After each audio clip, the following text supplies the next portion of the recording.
আমাদের দাদা কালকে কি বাজার নিয়ে আসছে মঙ্গলবারের দিন। আগে তো আমাদের মঙ্গলবার করেই বাজার হতো, অনেক বাজার নিয়ে আসতো আর গোটা সপ্তাহ চলে যেত। এই যে দেখো, পেঁয়াজ, রসুন, আদা, ফুলকপি, ওই যে একটা ফুলকপি, বাঁধাকপি দুইটা, তারপর করলা, আলু অনেকগুলো। আর আমি কাটতেছিলাম, ভাবলাম একটু তোমাদের সাথে শেয়ার করি এই যে বাজারটা কেমন হয় আমাদের মঙ্গলবার করে। সরাইহাট মঙ্গলবার এটা আমাদের আগে ভীষণ বাজার হতো। তারপর যে দুইজনে টুনাটুনি, তো ওর জন্য আর বাজার করা হলো, বন্ধ হয়ে গেছিলো। তারপরে যে এখন কাজের সময় পেবেন হয় নাই, আমরা বাড়িঘর নিয়ে বললাম যে একবারে বাজার করে নিয়ে আসো, বাজার করারও টাইম পাওয়া যাচ্ছে না। তাহলে এই যে মূলা নিয়ে এসে এইরকম বড় বড় তিনটা বেগুন আনছিল, কালকে আমরা রাত্রিতে ভাজা খাইছি।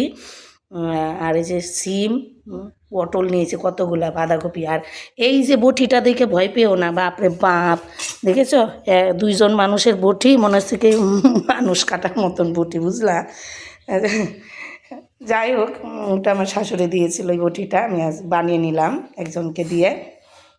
বাজারটা কেমন হয়েছে অবশ্যই তোমরা একটু কমেন্টে জানাও। আর তোমরা হেসো না, কী অবস্থা হয়ে আছে জানোই তো, বাড়ি ঘরের কাজের যা অবস্থা, ঘেন্নাঘাটি, একদম গোটা বাড়ি ধুয়ে নামাতে হবে, তার আগে ঠিক হবো না।